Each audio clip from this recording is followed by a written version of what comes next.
Hello नमस्कार दोस्तों। चलिए एक बार फिर से स्वागत करते हैं आप सबका इस नए वीडियो में। और आज बात करेंगे, सबसे पहले आप ये फोटो देखिए।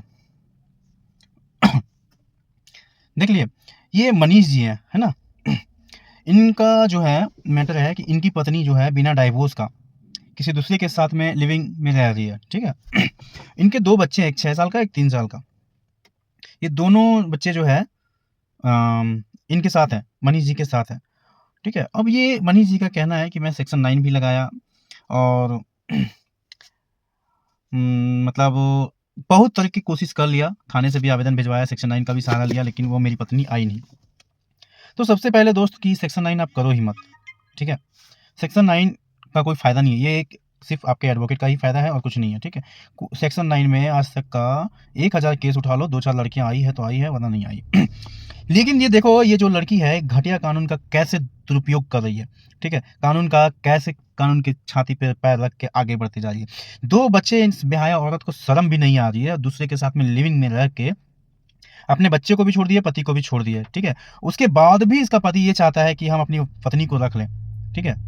मतलब ये अपने पत्नी को रखना चाह रहा है। मनीष भाई एकदम बेकार है, ये आपकी सोच एकदम बेकार है। जो लड़की आपको छोड़ के इस तरह का घटना का वाक्य, मतलब घटना घटा सकती है, आपके साथ कर सकती है, वो आपके साथ ना आगे चल के कुछ भी कर सकती है, शायद मर्डर भी करवा दे, ठीक है। तो ऐसी औरत को सबसे पहले मत रखो। दूसरी बात है, ये लिविंग में रह रही है, आप दूसरी शादी कर लो, इसका एविडेंस जुगाड़ करो, ठीक है। डाइवोर्स डालो, दूसरी शादी करके ऐश करो, इसको मत लाओ, ठीक है। सीधा बात कह रहा हूँ, इसका एविडेंस जुगाड़ करो, व्यवस्था करो कहीं से कहीं, ठीक है। लिविंग में रह रही है, इसको डाइवोर्स देके लात मारो, फेंको और दूसरी शादी करके अपना घर बसाओ। अगर नहीं शादी करना चाहते हो तो अपने बच्चे के साथ में घर बसाओ, बात खत्म करो, ठीक है। दूसरी बात मैं बता देता हूँ मनीष जी, 2 बच्चे आपके हैं, घर संसार तो बन ही गए आपके, ठीक है। रही बात आपकी जो पर्सनली जरूरत पूरी होती है ना, जो आप सोच रहे हो, तो आपको ये जरूरी नहीं है कि यही ये 2 कौड़ी की जो घटिया औरत है ना, वही आपकी पर्सनली जरूरत चीज़ों को पूरा कर सकती है। मतलब कोई ऐसी लड़की भी होगी जो आपसे शादी करने के लिए तैयार होगी, अगर नहीं भी है तो मार्केट में बहुत है, ठीक है। और ये बात सीरियस रखना, और किसी को मजाक लगे तो माफ़ करना, ठीक है, और किसी को बुरा भी लगे तो भी माफ़ करना। क्योंकि आजकल की लड़कियां जो है ना, गजब की कहर ढा रही है भाई। इतना कहर ढा रही है कि सामने वाले को सोचना भी पड़ जाता है कि क्या किया जाए, नहीं किया जाए। और इसके बावजूद भी ये जो है मर्डर पे मर्डर करवा रही है ना भाई, इसके बावजूद अगर आप सोच रहे हो कि किसी और से शादी करेंगे या फिर कुछ करेंगे, तो ये चीज़ मत सोचो। चलिए और बात करते हैं इनको बढ़ावा देने वाले घटिया कानून के बारे में। बात करते हैं ये जो घटिया कानून है, जो लड़कियों के पक्ष में इतना फैसला सुनाते हैं, क्यों सुनाते हैं पता है? क्योंकि कहीं ना कहीं गलती जो है हम सब की है। क्योंकि जो ऐसे कानून का ऑर्डर जो पास करते हैं ना, ऑर्डर को, ऐसे जजों को ना पहले मुंह तोड़ना चाहिए, समझ गए, और हाथ तोड़ना चाहिए। लेकिन हम ही लोग नहीं कर पा रहे, समझ गए। क्योंकि हम सबको लगता है कि जज के ऊपर क्या एक्शन ले। भाई जनता के बाद जनता के बाद ही सारा कानून है, ठीक है। जो जनता फैसला करेगी वो चलेगा, ना कि जो जज कहेगा वो करेंगे, समझ गए। तो इन जजों को भी ना थोड़ा सा रेलैया बाकी है, तो अब रेलेंगे इन जजों को ही, ठीक है। जितने भी नेक्स्ट वीडियो हमारे आएंगे, इन जजों के खिलाफ ही आएंगे, और जज के खिलाफ अब बोलना ही पड़ेगा। आप सबको लगता है कि जज के खिलाफ बोलना सही रहेगा या गलत, आप हमें कमेंट में कीजिएगा, कमेंट करके बताते जाइएगा कि जज के खिलाफ बोलूँ या ना बोलूँ। मुझे लगता है कि बोला जाए, ठीक है। क्योंकि ये जो है गलत फैसला, गलत ऑर्डर के चलते कुछ जो हमारे भाई हैं आत्महत्या कर लेते हैं या डिप्रेशन में चले जाते हैं, ठीक है। अभी फ़िलहाल का 3-4 दिन पहले का एक मैंने वीडियो बनाया था, फेसबुक पे अपलोड किया था।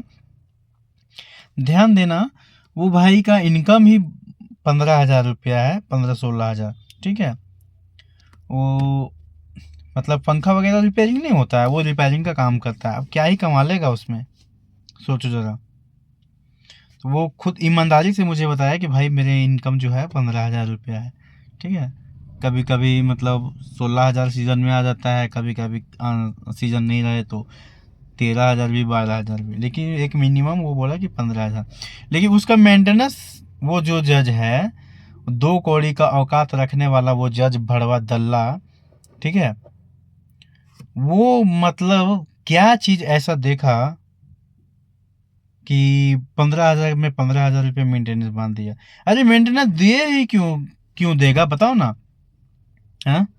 वो लड़की जो छुटेली है, झूठ पे झूठ, झूठ पे झूठ बोली जा रही है। अरे गलत तो साबित तो करके दिखाए, तब ना उसको मेंटेनेंस मिलेगा। आपके कहने पे कोई मेंटेनेंस दे देगा? अरे ऐसा नहीं है, चलो हटो। आप सब एक बात ठान लो, ठीक है, जब आपके खिलाफ किसी ने भी गलत ऑर्डर कर दिया है तो सीधा मान लो कि आपको उस कानून का सम्मान मान कुछ नहीं करना है, ठीक है। वो कानून का ऑर्डर मानना ही नहीं है। मैं तो कहता हूँ मानो ही मत, ठीक है। जो होगा देख लेंगे। पुलिस आए ना, सबसे पहले उसको, पुलिस वाले को पूछो, मैं कोर्ट कचहरी नहीं जानता, ठीक है, तू बता ये चीज़ गलत है या सही है, ठीक है, ये बताओ। पुलिस वाले जब भी आए, ठीक है, आप उनसे सीधा पूछना, ये बताओ ये एविडेंस है मेरा, ये चीज़ें ये है, आप देख के मेरे को बताओ कि मैं सही हूँ या मैं गलत हूँ।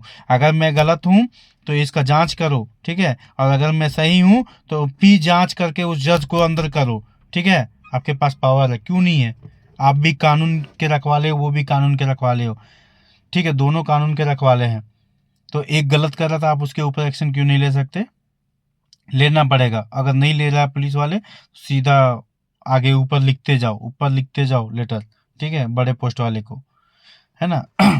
और ये जजों को ना सस्पेंड कराने की जो है, जजों को हटाने का पावर आपके सांसद को होते हैं, ठीक है। तो सांसद को भी लिख के दो, 50-100 आदमी साइन करो और उसको लिख के दो कि मेरे खिलाफ गलत ऑर्डर हो गया है, आप इसमें कुछ एक्शन लें, ठीक है। अगर नहीं लेते हैं, वही सांसद अगर अगले चुनाव में आपके पास आते हैं, दौड़ा के मारो, ठीक है, दौड़ा के मारो, बोलो वोट नहीं देगा, निकल यहाँ से, वक्त, ठीक है। तो ये जब आपका यूज़ कर रहे हैं, वोट लेने के लिए आपके पास आते हैं, पैर पकड़ते हैं, सब कुछ करते हैं, ठीक है, गांव गांव घूमते हैं, ये आपके, हम लोग ही इनको चुनते हैं, यही लोग हम लोग को ढूंढते हैं, समझ गए। इसलिए इन लोग को भी ढूंढना जरूरी है। ढूंढो इसको और स्टार्ट करो। जय हिंद।